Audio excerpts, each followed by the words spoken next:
Alors, dans l'indépendance, ça n'existe pas, les journées types.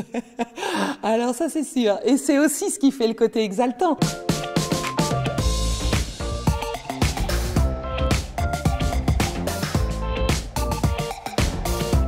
Pascale Grifo-Brune, je suis dans l'immobilier.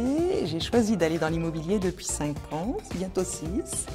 Après une vie antérieure dans le marketing durant 20 ans. Alors j'étais dans le marketing jouet.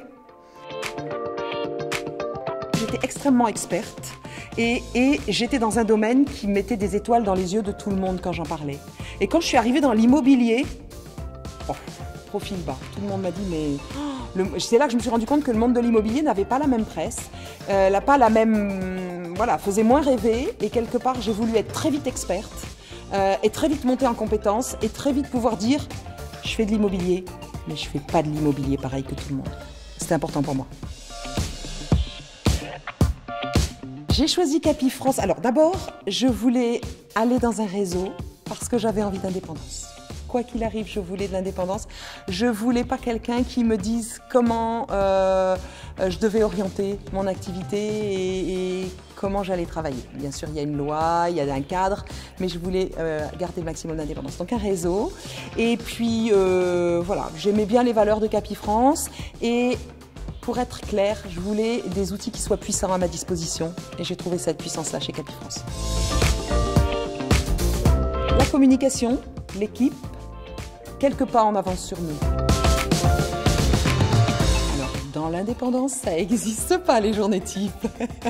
Alors ça, c'est sûr. Et c'est aussi ce qui fait le côté exaltant. C'est-à-dire que on sait un petit peu à l'avance ce qu'on va faire, mais c'est jamais pareil d'une journée sur l'autre. Absolument pas. Indépendance, projet de vie, importance du relationnel. Il y a plusieurs aspects. Être indépendant, d'abord, c'est travailler pour soi, travailler selon ses valeurs, selon... voilà, quelque part, on va dessiner le cadre dans lequel on a envie de travailler, en termes d'intensité ou en termes de façon d'avancer. Et en l'occurrence, je travaille beaucoup plus que quand j'étais salariée. Mais en même temps, c'est exaltant. Ah oui, tout de suite. Tout de suite, beaucoup. Parce que je voulais, justement, ce que je disais tout à l'heure, monter en compétences très vite. Et alors, pendant le Covid, ça m'a un peu manqué parce que pour moi, les formations, ça a un côté précieux pour le présentiel, c'est-à-dire pour la relation qu'on va tisser avec la personne qui nous forme, mais avec tous les autres formés qui sont autour, parce que la notion d'équipe est quelque chose qui me manque un peu dans l'indépendance, parce qu'on doit se la recréer.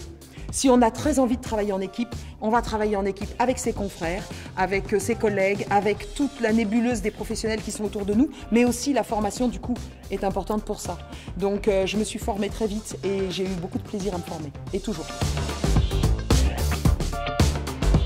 J'allais dire tout type de clients, mais les premiers, j'allais dire, pour moi, l'important, c'est la relation de confiance. Donc tout type de client quand il y a une relation de confiance et surtout quand on a vraiment le sentiment qu'on est là, utile et qu'on apporte de l'aide. C'est les souvenirs quand il y a de l'émotion. C'est de se dire, alors il y en a plein des meilleurs souvenirs parce qu'en fait, je trouve que le côté incroyable de ce métier, c'est qu'on va faire se correspondre deux projets de vie et qu'au départ, on prend des vendeurs qui sont inquiets. À quel prix je vais le vendre, on vend son chez soi. Donc on a plein de questions et plein d'inquiétudes. Et on a des acquéreurs qui sont inquiets parce qu'ils ne savent pas où ils vont vivre et ils ne savent pas ce qu'ils vont trouver.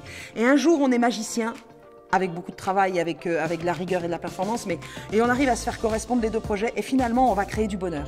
Et je trouve que ce bonheur-là, quand on le partage et qu'on prend dans nos bras certaines fois et les acquéreurs et les vendeurs et qu'on se dit « ça y est, ça aboutit », je trouve que c'est là juste fantastique.